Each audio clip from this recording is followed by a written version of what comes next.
የኢትዮጵያ ዜጎች ለማህበራዊ ፍትህ ኢዜማ 7ኛው ሀገራዊ ምርጫ ካሸነፈ በ6 ወር ውስጥ የህገ መንግስት ማሻሻያ እንደሚያደርግ አስታውቋል። ፓርቲው ትላንት ባካሄደው አስቸኳይ ጠቅላላ ጉባኤ ፓርቲውን ለቀጣይ 5 ዓመታት የሚመሩና የ2018 ሀገራዊ ምርጫ ዘመቻን የሚያስተባብሩ መሪዎችን የመረጠ ሲሆን ያዘጋጀውን የኢዜማ ነጩ የቃል ኪዳን ሰነድን ጨምሮ ያሻሻላቸውንና እንደ አዲስ የጨመራቸውን ፖሊሲዎች አጽድቋል። ምስለያሺም ዝርዝር አላት።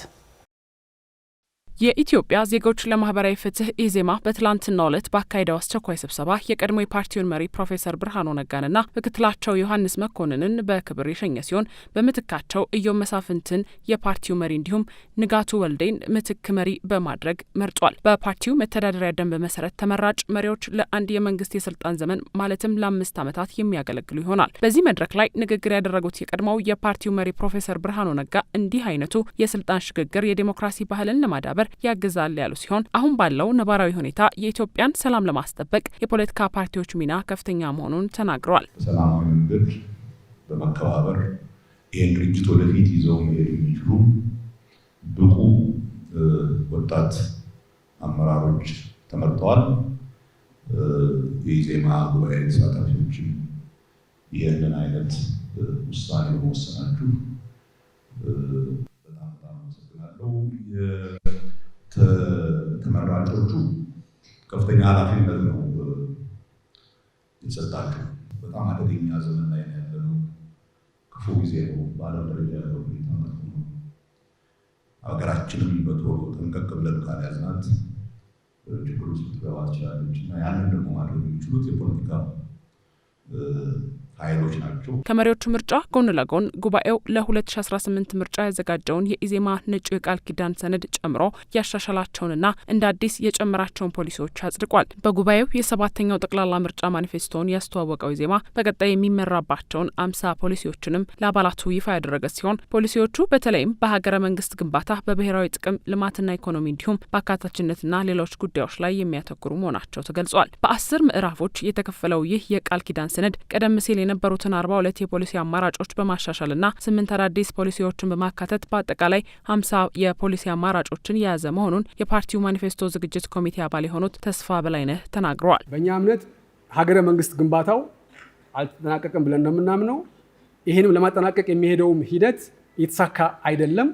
በዚህ ምክንያት አሁን እያየናቸው ያሉ ግጭቶች፣ አለመረጋጋቶች የዚህ ውጤት በመሆናቸው ከፍተኛ ትኩረት የምንሰጠው የቃል ኪዳን ሰነዳችን ቁጥር 1 ያስቀመጥነው የሀገረ መንግስት ግንባታውን ወይንም ኔሽን ቢልዲንጉን ነው ማለት ነው። ስለዚህ አሁን ላይ እጅግ በጣም ወሳኝ የሆነ ነገር ሰላም እንደሆነ እናምናለን። አስቸኳይ ስራ ብለን አጣዳፊ ስራ ብለን የምናምነው አሁን ላይ ግጭት ያሉባቸውን ቦታዎች ልዩ ከለላ በመስጠት አፋጣኝ የሆነ ምላሽ ማግኘት። ፖሊሲዎቹ በብሔራዊ ጥቅም ልማትና ኢኮኖሚ እንዲሁም በአካታችነትና ሌሎች ጉዳዮች ላይ የሚያተኩሩ መሆናቸውን የገለጹት ተስፋ በላይነህ የጂኦፖለቲካ ጉዳይ ሌላው ፓርቲው ትኩረት ሰጥቶ የሚሰራበት ጉዳይ መሆኑን ነው ያሳወቁት። ብሔራዊ ጥቅም የምንለው የጂኦፖለቲካዊ ጉዳይ አንድ ሰው ፖለቲካ ሲገባ ይሄ ጂኦፖለቲክስ ቀጠናውን የማይገነዘብ ፖለቲከኛ ሊኖር እንደማይገባ ስለምናምን ኢትዮጵያውን ካላት የአፍሪካ ቀንድ እንዲሁም ዓለም አቀፍ ቦታ አንጻር ከፍተኛ የሙያ እንዲሁም ስራ የሚጠይቅ ዘርፍ ነው። አማራጭ የባህር በሮችን እናስባለን። በተለይ የአባይ ተፋሰስና የድንበር ተሻጋሪ ወንዞች ላይ ከፍተኛ የሆነ ትኩረትና ስራ ሊሰራ ይገባል ብለን እናምናለን። ከምናውቀው አሁን ከአሰብም ወይም ከተለያዩ ወደቦች አንጻርም የወደብ አማራጭ ደግሞ ሰፋ ያለ አማራጭ እንደምንጠቀም እዚሁ ቃል ኪዳን ሰነድ ላይ ተቀምጧል።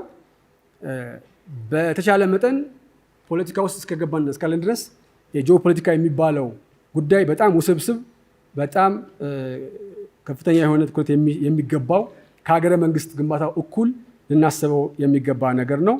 የኢፌዴሪ ህገ መንግስት ለበርካታ ዓመታት ያልተሻሻለ ከመሆኑ አንጻር ችግሮች አሉበት ብሎ እንደሚያምን የገለጸው ፓርቲው በመጪው ጠቅላላ ምርጫ ካሸነፈ ሀገራዊ ምክክሩን ቶሎ በማስፈጸምና ውሳኔ በማሰጠት በ6 ወራት ውስጥ እንዲሻሻል አደርጋለሁም ነው ያለው። ህገ መንግስቱም አሁንም ምናልባትም ለ30 ዓመታት ያልተሻሻለ ህገ መንግስት ከመሆኑ አንጻር ትልቅ ችግር አለበት ብለን እናምናለን።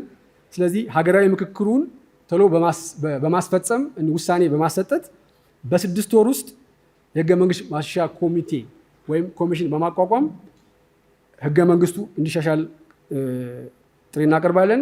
ነገር ግን ይህ ህገ መንግስት ሙሉ በሙሉ የሚቀደድ የሚጣል ነው ብለን እንዲሁም ደግሞ ቅዱስ የሆነ ህገ መንግስት ነው ብለን የምናምነው ሳይሆን ራሱን የቻለ መሻሻል ጠይቋል።